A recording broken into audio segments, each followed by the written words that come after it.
Welcome to Quilter's Architect. My name is Mark, and in this video, I'm continuing what I started in the last video. I'm making the flow motion quilt.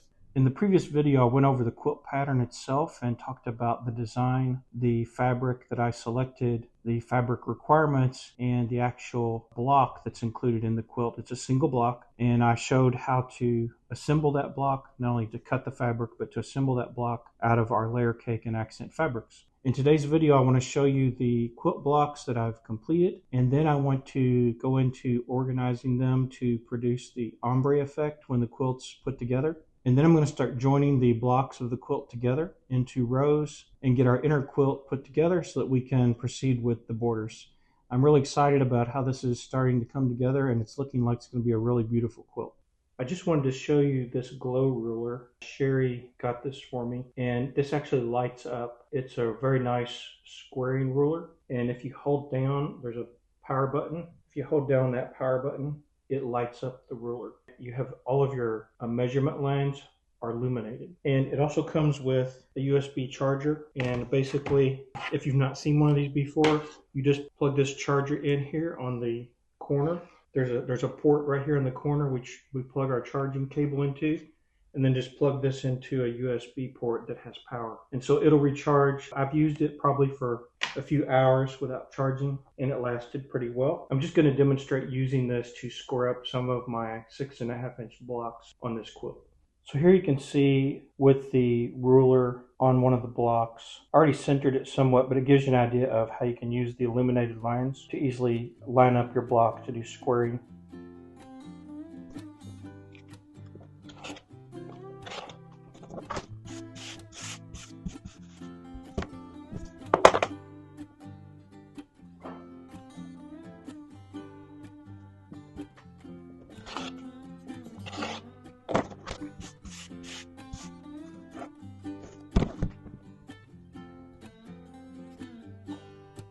Here's a quick look at that block after squaring it with the glow ruler, lined up on the cutting mat rulers, both directions. Here are my finished blocks, and I have these in stacks of 4 because from my layer cake, I had many fabrics that were 2 of each fabric. For each fabric or color variation, I got 4 blocks. So here we see 20 stacks of 4. I'm going to transition now to the floor, and I'm going to arrange them in rows because I want to label them. That way, once I have them labeled, I can just go after joining the rows together. So I might do like 4 patches of blocks and then join those 4 patches together to form rows. So it's time to move to the floor and organize these blocks with the ombre effect. Well, I don't have a wall like Sherry does in her she shed, so I'm going to try to work this out on the floor.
Okay, I think that looks pretty good. I'm going to label these rows because I guess someone might be able to keep track of it in their mind, but not my strongest point. So I'm going to get some labels. I think I'll mark them like using like letters and numbers together. A number for the row, one way or the other. Assign, a letter or number to the row and the vice versa to the blocks in sequence in that row. Here's what the arrangement looks like from above on the floor. So time to label these and get them ready to join together.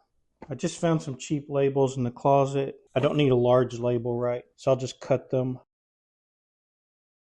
Maybe I can get 4 per little label. I probably should have written those on there before I did that, shouldn't I? Would have been easier. So I think I'll go with rows as letters and individual blocks as numbers. So A1, A2.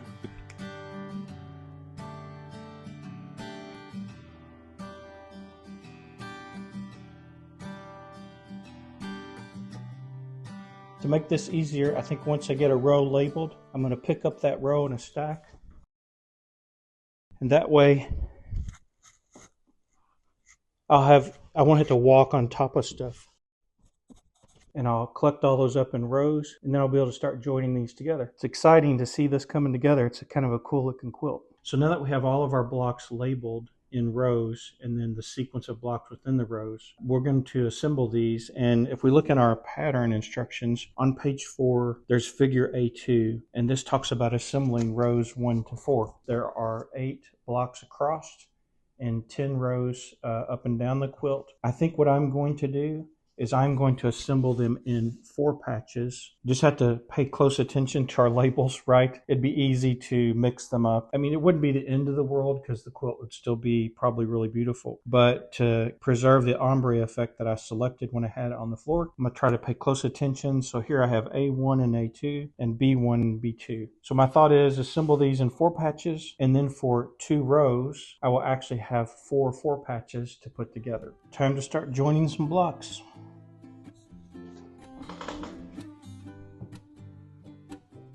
Now, of course, on these blocks, since these triangle pairs come together in the center, and then, of course, this point of this inner square is going to line up with the block above it. So this is something we'll have to pay close attention to. As we know, if the 1/4 inch is not exact, we may have to fuss with the 2 pieces of fabric slightly to line up those 2 points of those inner squares before we sew down the edge of the 2 blocks.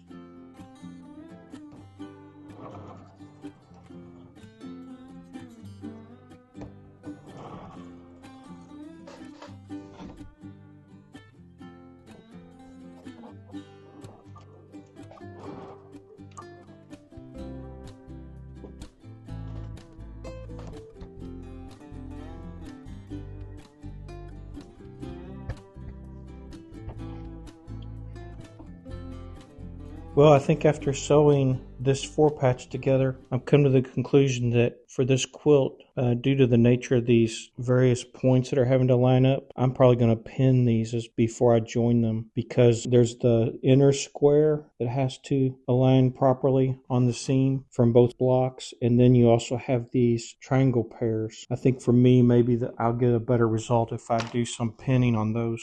Again, it takes more time, but seems like it's challenging to watch it close enough as it's going together and not get something out of alignment. I had to rip a seam on one and do it again.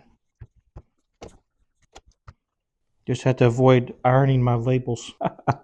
That probably wouldn't be good. You probably couldn't get it off if you ironed it. I don't know what would happen. Anyways, there is the first 4 patch from rows 1 and 2, and I plan to continue sewing. I'll join more blocks together in rows, and I'll show you the rows 1 and 2 once I get all of that done.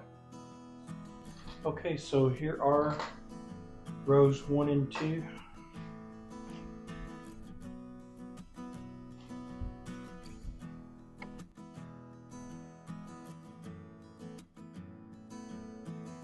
Okay, so time to move on to rows 3 and 4. Picked up my stack of row C and row D. And again, since I'm doing these as 4 patches, just arrange them, make sure I have them right. Join these together.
Okay, so there's the first 4 patch from rows 3 and 4. I'll continue on and come back once I have those 2 rows joined together. Here are rows 3 and 4. So now we have rows 1 and 2 joined together and rows 3 and 4. I'm going to join those sets of rows together to form the top half of the quilt.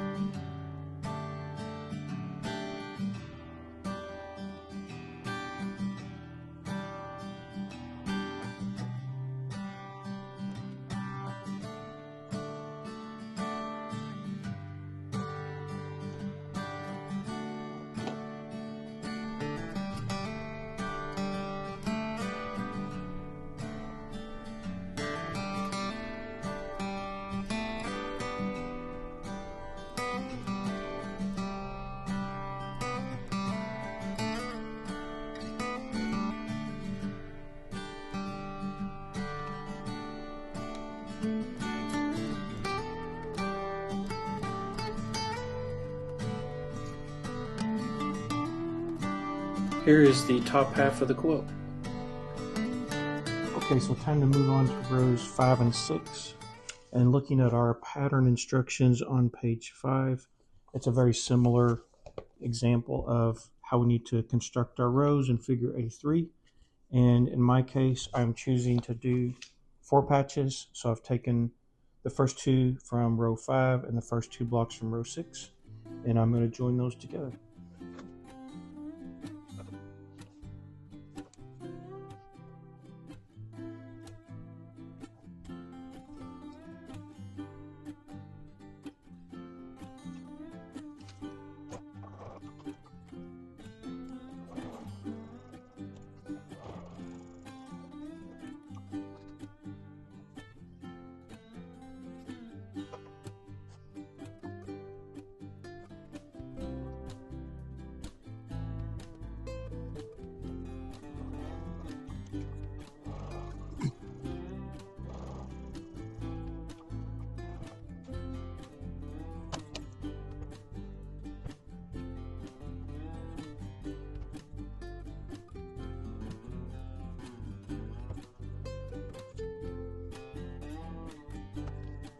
Here's the first 4 patch for rows 5 and 6. Now I'll do the rest of the 4 patches in those 2 rows.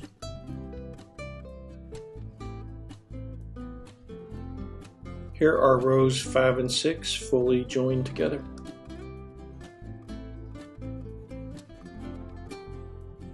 Okay, so now I'm moving on to rows 7 and 8, and I have the first 2 blocks from the 7th row and the 8th row, and I'm going to join these together.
Okay, so there's the first 4 patch from rows 7 and 8, and I will continue on to do the rest of rows 7 and 8, and then I'll come back and show you that. Okay, here are rows 7 and 8 put together.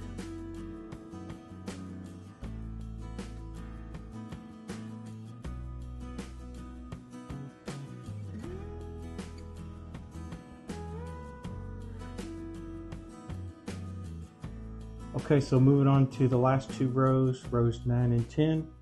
I have my first 2 blocks from rows 9 and 10 ready here. I'm going to join those together.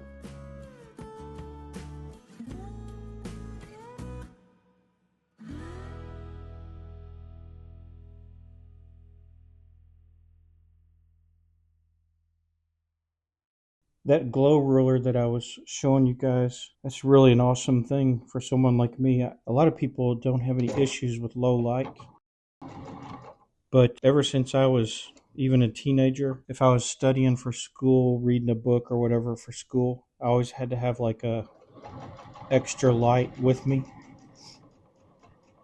You know, I'd like use like a desk light or something extra, and even if I was sitting somewhere else, bring one with me.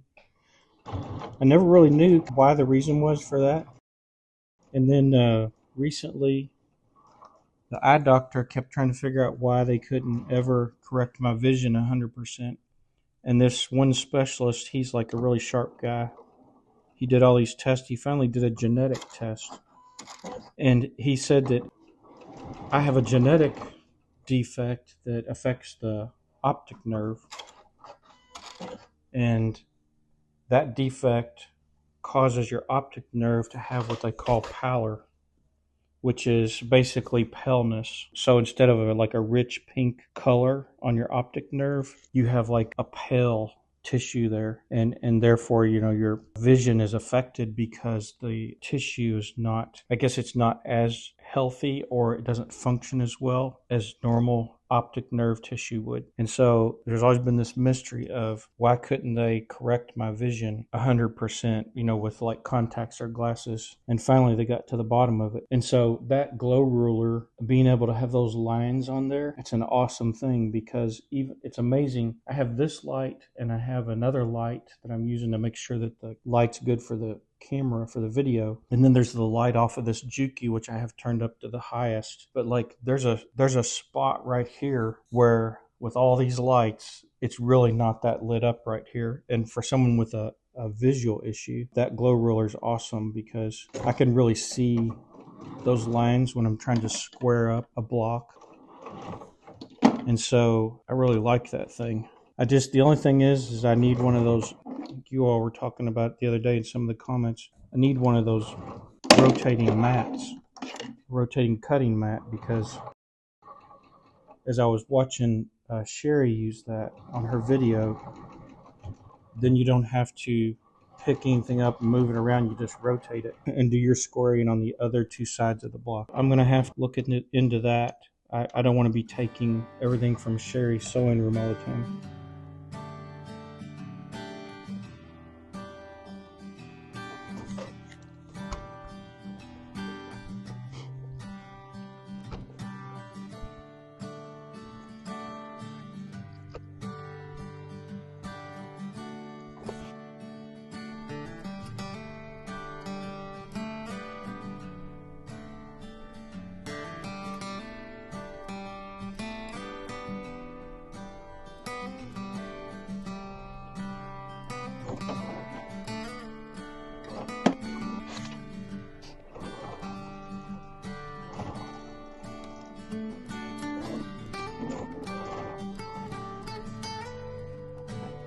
I know there are a lot worse vision issues than just not being able to see well in low light, but it made me think, talking about that, I know there are other people who are like, you know, some people are blind and other people have totally lost sight in one eye, or really can barely see anything. But one of the things I did that I seemed like a good idea at the time, that, you know, there's no way to change it after you do it, is I got I think it was in the 90s, I got RK surgery. And if you don't know what RK surgery is, because it's no longer a common thing, now it's LASIK. With RK surgery, they cut lines on your eyeball, just like a basketball has the lines spread out on it. And the idea was that when those incisions healed, it would change the shape of your eye and it would correct your vision. So what happened from that is, yeah, it corrected my vision like right away. I could see much better. I couldn't see 20/20, but I could see probably 20/30. It was an amazing transformation to go from my vision's horrible, like it's really bad without any glasses. And so that was really an awesome thing. But about 10 years after I had RK surgery, it seemed like my vision started deteriorating. And one of the issues, I had various eye doctors tell me, is that the scars from those incisions on my eyes were not healing. They were not doing well later on, like they healed originally, but then those scars they didn't do well from that surgery, like over time.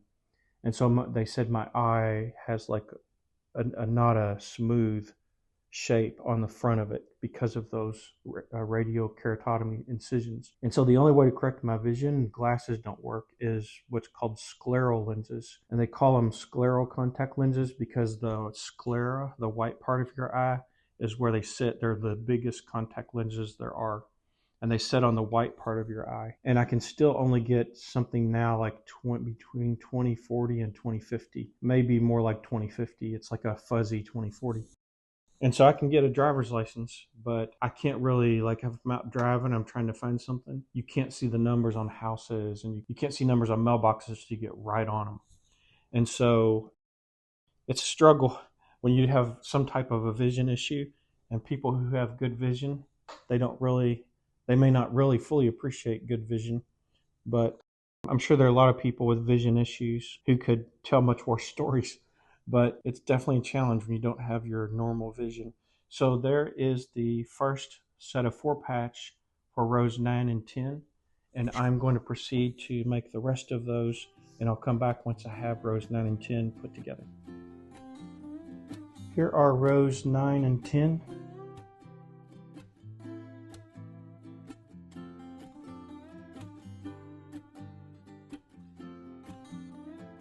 Here are rows 5 and 6 and 7 and 8 as units. I'm going to join those together to form the most of the bottom half of the quilt, but I'll still have rows 9 and 10 to join after that.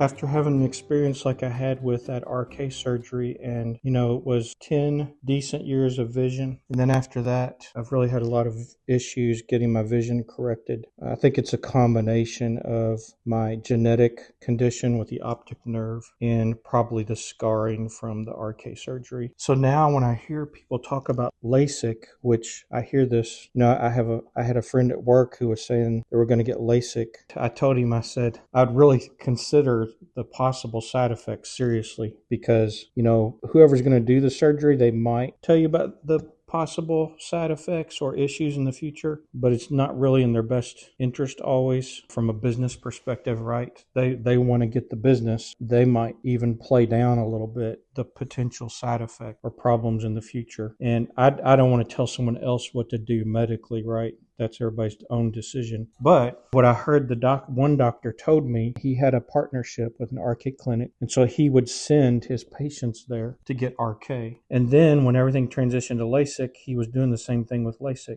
But he said that he had seen so many problems with LASIK that he was not encouraging many people to get LASIK anymore. And so I don't know, what he said is the issue many people are having with LASIK, they'll have halos at night when they're out driving, and all the light, when you see like the street lights, if you don't have any issues with halos, it's hard to imagine what it's like. But I have some halo issues, not dramatic. I have a little bit. And but anyways, he said a lot of his patients who had LASIK, they had issues with light and halos, like light problems as a result. So, with that LASIK, they're basically slicing your eye. They're slicing it. I think like if you thought of the round part, and they're slicing across, folding it back is the way I understand it, and then that laser shapes underneath there, reshapes, and then they fold that back and it heals up. But it's kind of scary when you think about, something that can cause you like a long-term issue afterwards, even though it's going to dramatically fix your vision and no need for glasses. Then you got to think about the possible consequences later. It might be real good for a while. That's kind of like my experience with the RK. I had 10 years and it was great. And I still had to have contacts and glasses, but compared to my vision before, I could wake up in the morning and I could see stuff. I could see like the light shade on the ceiling on the light. I could actually see the details on the light shade. But, later when the problems come, that's when you're like, wow, was this really worth it? So my friend was talking about that, and I just told him, I said, no, I'm not trying to tell you what to do, but I do think it's worth reading people's experiences, because there's a lot of that online now, right? Like people post and create videos of their experience with any kind of procedure or surgery now. And so that was my suggestion is, man, look into it first. Make sure you know what you're getting into, because vision it's such a valuable sense that we have, right? It's a really critical sense that we have. But anyways, that's my spill on surgery to correct your vision. Maybe someday they'll come up with something that is much better and doesn't have potential side effects. I don't know. But for now, proceed with caution is what I would say if anyone's thinking about getting their eyes operated on. Now, a lot of people have to have cataract surgery. I know that. I mean, that's one of those things that you get to where the light, the low light from, not being able to see well from cataracts becomes a real big issue. And I've heard some people have real good experience with that, and they'll actually put that lens in to fix your up close vision too. So, that's something that's kind of like people have to get done, or they can't even see. And then I have heard some people say that their up close vision, the correction for the up close vision wasn't right. Like they had that cataracts, they opted to pay more to get the corrective lens for the up close, but then the up close wasn't quite right, either in one eye or both. So I guess, everything has potential issues, but kind of some of my 2 cents about vision challenges.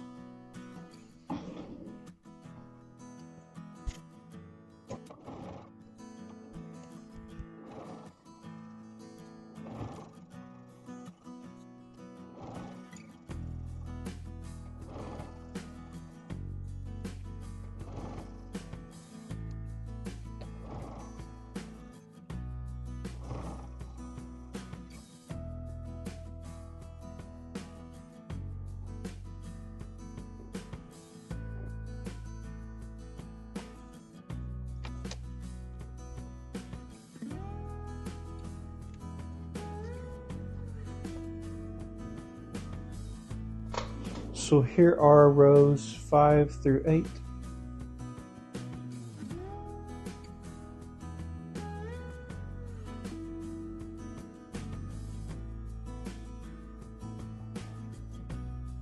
So here are rows 5 through 8, and then the separate unit of rows 9 and 10. I'm going to join those together to form the bottom half of the quilt. It's looking great.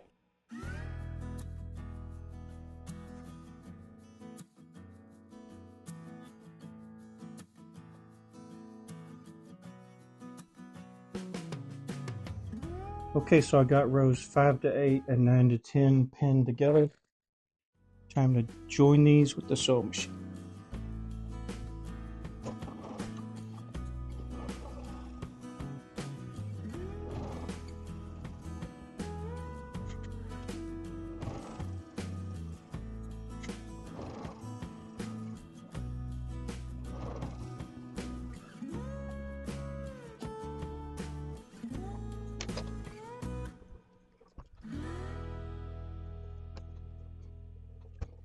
Here is the bottom half of the quilt, all these rows joined together. Here are the top and bottom halves of the quilt. I'm going to join those together to form the entire inner quilt.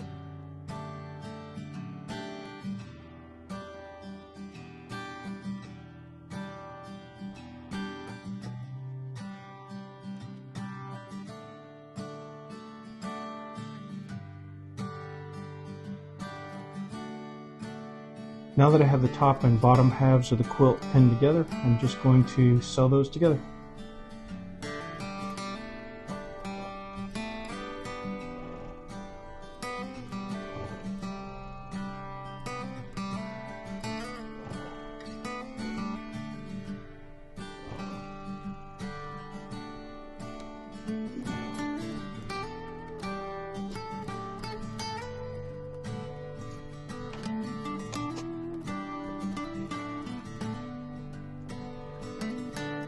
So there is the inner quilt all joined together. I think it's looking great. Time to move on to making the borders so I can join those to the quilt. Time to move on to our border. And looking at page 2 with our cutting instructions, it tells us for left and right border, cut 3 width of fabric by 5-inch strips. Join the strips together and then cut 2 fabric pieces A at 5.5 by 60.5. One thing, comment about the 60.5, as I mentioned on other videos, it's always good to lay your quilt out and smooth out the quilt so you can measure it and get a precise measurement, because there's some variation and sometimes in your 1/4 inch seams or in the fabric, and you want to make sure that the border that you cut the length matches your quilt. And so here's my accent fabric. I'm going to cut 5.5-inch strips out of this. I'm gonna have to unfold this and measure the length to see actually how many of these I'm gonna need, because this is like a backing fabric, so it's a little bigger than normal.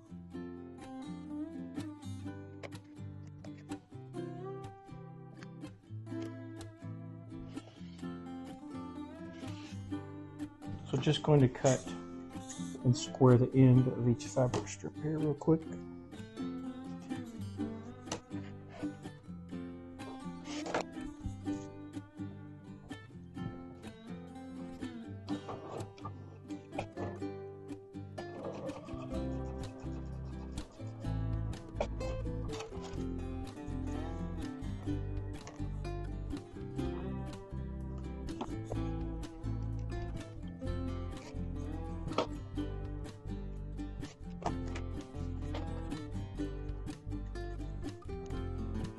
And so I am going to pin this at both ends.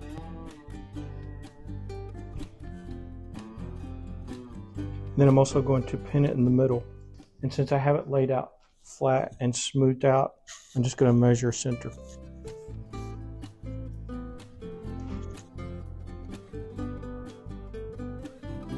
And then I'm also going to pin it 2 more times, kind of evenly spread out in between center and the end.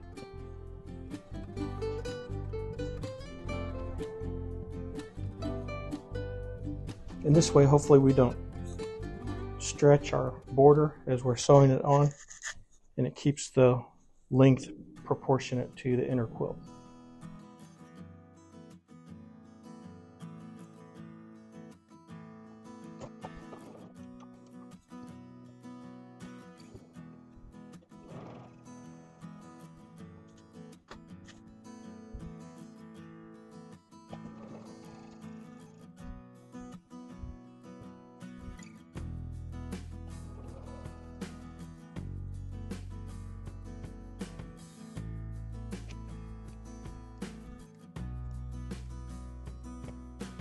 Here's the quilt with the left and right borders joined on. Next, I'm going to move on to adding the top and bottom borders. Now I'm doing a very similar thing for the top and bottom border. If we look on page 2 at the cutting instructions, it uses 5-inch and 5.5. I missed this somehow. It should be 5.25. It's not going to make a huge difference because your strip, the width is just going to end up adjusting your border size slightly. But so our 5.25-inch strips, we need 2 at 58.5. And again, as I mentioned, I like to lay the quilt out somewhere flat and smooth it out and measure the precise measurement of the quilt at the top and bottom, and that way if there's any variation in the seams or the fabric, we know that we're going to get the right length of border for our quilt.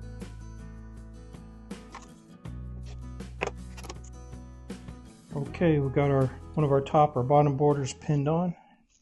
Time to sew it together.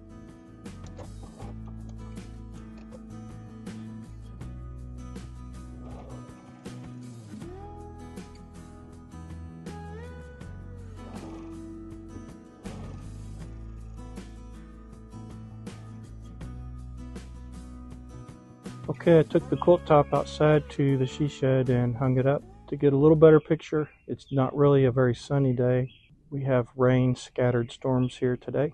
Well, I'm really happy with the way the quilt top turned out. This just leaves a binding, so I have to go into Sherry's queue of long arming. Once that's done, I will make the binding and finish up the quilt, and I'll probably send a finish to Sherry's Finish It Friday. And so I hope you enjoyed this sew along. If you enjoy videos like this one and also getting free quilt patterns, I encourage you to subscribe to my channel. Please leave any comments if you had anything specific you'd like to suggest or something you enjoyed. Also, please give a thumbs up if you enjoyed the video. In the meantime, I'm wishing you happy sewing and beautiful finishes.